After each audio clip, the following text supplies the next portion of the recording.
देवी सुरेश्वरी भगवती गंगे, त्रिभुवन तारिणी तरल तरंगे, शंकर मौलि बिहारिणी बिमले, मम मतिरास्ताम तव पद कमले।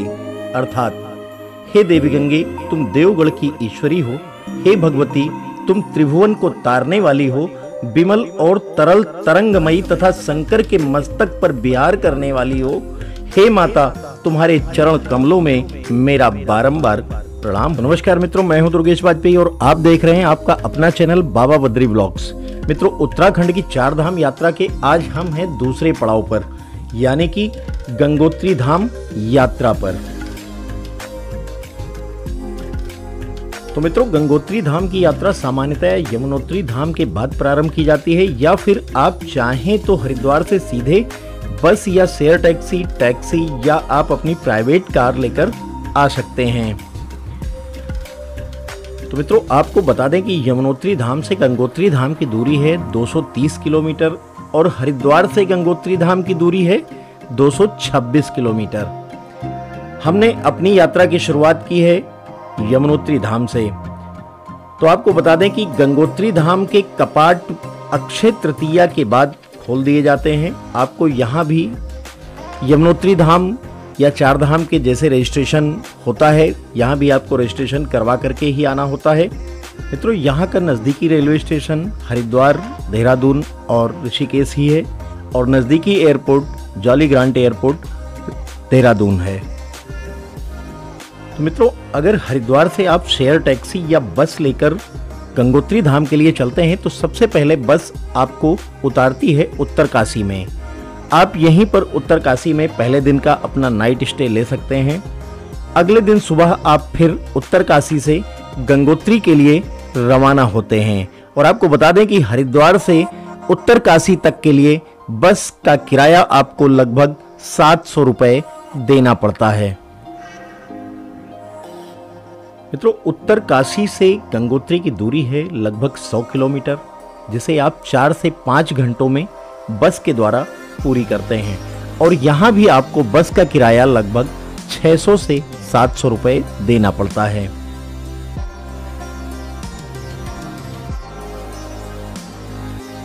तो मित्रों, आपको बता दें कि गंगोत्री से 25 किलोमीटर पहले बहुत ही खूबसूरत टूरिस्ट टाउन पड़ता है हर्षिल।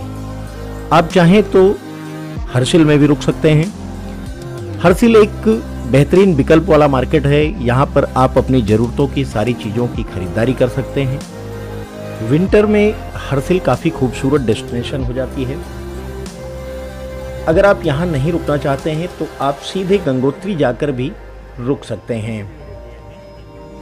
हमारे यमुनोत्री से गंगोत्री धाम की यात्रा में रास्ते में ये खेरी वाटरफॉल मिला। मैंने सोचा आपको भी दिखाएं।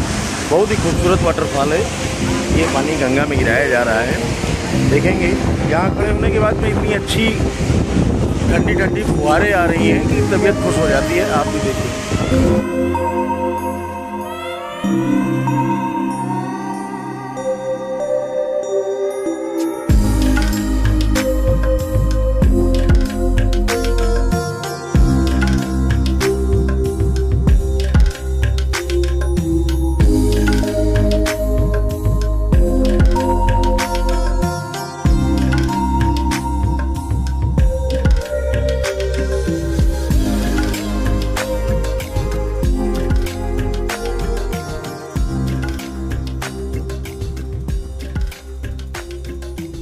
गंगोत्री में भी आपको बेहतर होटल विकल्प मिल जाते हैं। यहाँ पर आपको लगभग 1000 रुपये से लेकर 2500 रुपये तक बजट होटल मिल जाते हैं।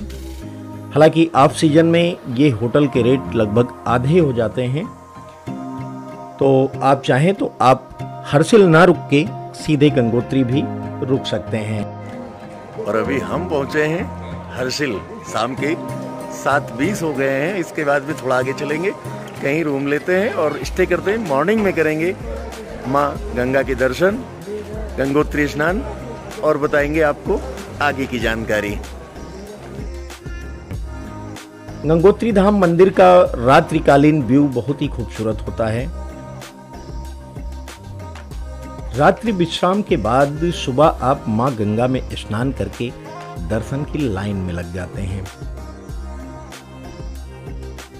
अभी हम लोग खड़े हैं माँ गंगा मैया के दर्शनों की लाइन में। इसी लंबी लाइन है, लगभग 2 घंटे की वेटिंग के बाद में दर्शन होने वाले हैं। सुबह समय से और सुलभ दर्शनों के लिए आपको बता दें कि 6 से 7 बजे तक दर्शन लाइन में जरूर आ जाएं, जिससे आपको ज़्यादा देर तक लाइन में ना खड़ा होना पड़े। हालांकि पीक सीज़न के अलावा आपको दर्शन बहुत ही आराम से हो जाते हैं, लेकिन सीज़न में भारी भीड़ हो जाने के कारण आपको सुबह जल्दी दर्शन लाइन में आना पड़ेगा। मित्रों, जैसा कि धाम के नाम से ही आप जानते हैं कि यहाँ पर मुख्य मंदिर माँ गंगा का है। इसके अलावा यही मंदिर प्रांगण में ही भगवान भोलेनाथ का अति प्राचीन मंदिर है, जिनके भी आप दर्शन कर पाते हैं। माँ गंगा के उद्गम स्थल गोमुख के दर्शन के लिए यदि आप जाना चाहते हैं तो आप यहीं गंगोत्री से ट्रैक करके जा सकते हैं। इसके लिए आपको जिला वन अधिकारी DFO उत्तरकाशी से अनुमति लेनी पड़ेगी और आपको शारीरिक रूप से स्वस्थ होना बहुत ही आवश्यक है, क्योंकि यह ट्रैक काफी दुर्गम है। इस ट्रैक में अधिकतम 150 व्यक्तियों को ही एक दिन में जाने की अनुमति मिलती है और आपको बता दें कि यह ट्रैक लगभग 2 दिन में आप पूरा करते हैं।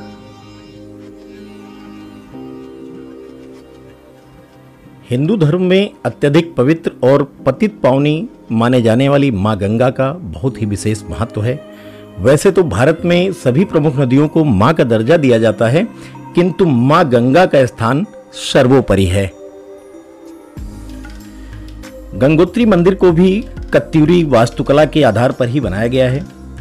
मंदिर के निर्माण के इतिहास के बारे में आपको बता दें कि मंदिर का निर्माण गोरखा कमांडर अमर सिंह ने 18वीं शताब्दी में करवाया था और इसका नवीनीकरण जयपुर राजघराने के द्वारा करवाया गया। मां गंगा का न सिर्फ पौराणिक महत्व है, बल्कि आजीविका और भौगोलिक दृष्टिकोण से भी अत्यंत महत्वपूर्ण है। मित्रों, आपको गंगोत्री धाम के पौराणिक महत्व के बारे में बता दें कि भगवान श्री राम के पूर्वज महाराज भगीरथ के कठोर तप से ब्रह्मा जी और शंकर जी प्रसन्न होते हैं और मां गंगा का अवतरण इसी गंगोत्री क्षेत्र में होता है और मां गंगा भगीरथ के पीछे पीछे चलती हुई कपिल मुनि के आश्रम पहुंचती हैं, जहां राजा सगर के 60,000 पुत्रों को, जो कि श्रापवश कपिल मुनि ने भस्म कर दिया था, सभी को मोक्ष प्रदान करती हैं। तभी से मां गंगा को मोक्षदायिनी और भागीरथी के नाम से भी जाना जाता है।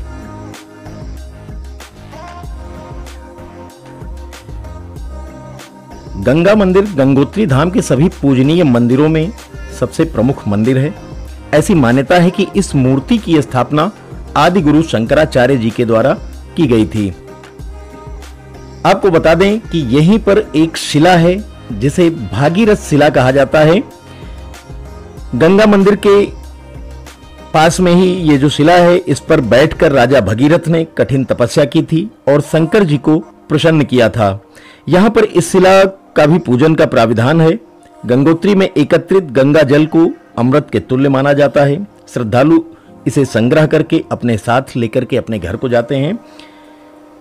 तो मित्रों, गंगोत्री धाम की ऊंचाई के बारे में आपको बता दें कि गंगोत्री धाम की ऊंचाई समुद्र तल से लगभग 3100 मीटर और गोमुख ग्लेशियर की ऊंचाई समुद्र तल से लगभग 4225 मीटर है। हमारे 4 धाम टूर में गंगोत्री और यमुनोत्री धाम के 2 धामों की जो वीडियो थी, जो फुटेज थी, वो हमारे कैमरे से किसी कारणवश डिलीट हो गई, जिससे कि वहाँ के तीर्थ पुरोहितों और मिले हुए तमाम सब्सक्राइबर्स की फुटेज को हम नहीं दिखा पा रहे हैं। उसके लिए हम क्षमा चाहेंगे। कभी आगे फिर मुलाकात होगी तो वो सारी चीज़ें दिखाई जाएंगी। हमें खुद भी बहुत खेद है कि हम बहुत सारे अच्छे दृश्य जो हमारे कैमरे में थे हम नहीं दिखा पाए हैं। इसके लिए हम आपसे क्षमा चाहेंगे। तो मित्रों, ये थी 4 धामों में से दूसरे धाम कहे जाने वाले मां गंगा के उद्गम स्थल श्री गंगोत्री धाम की यात्रा से जुड़ी हुई संपूर्ण जानकारी और पौराणिक इतिहास, जिसे आप तक पहुंचाने का एक प्रयास किया गया। वीडियो अगर अच्छी लगी हो वीडियो को लाइक करें और कमेंट सेक्शन में बताएं कि हमें क्या और बताना चाहिए था, क्या हमने छोड़ा है, चैनल पर अगर नए हैं तो चैनल को सब्सक्राइब करें। मिलते हैं अगले ब्लॉग में श्री केदारनाथ धाम की यात्रा ब्लॉग में। नमस्कार। हर हर गंगे, हर हर महादेव।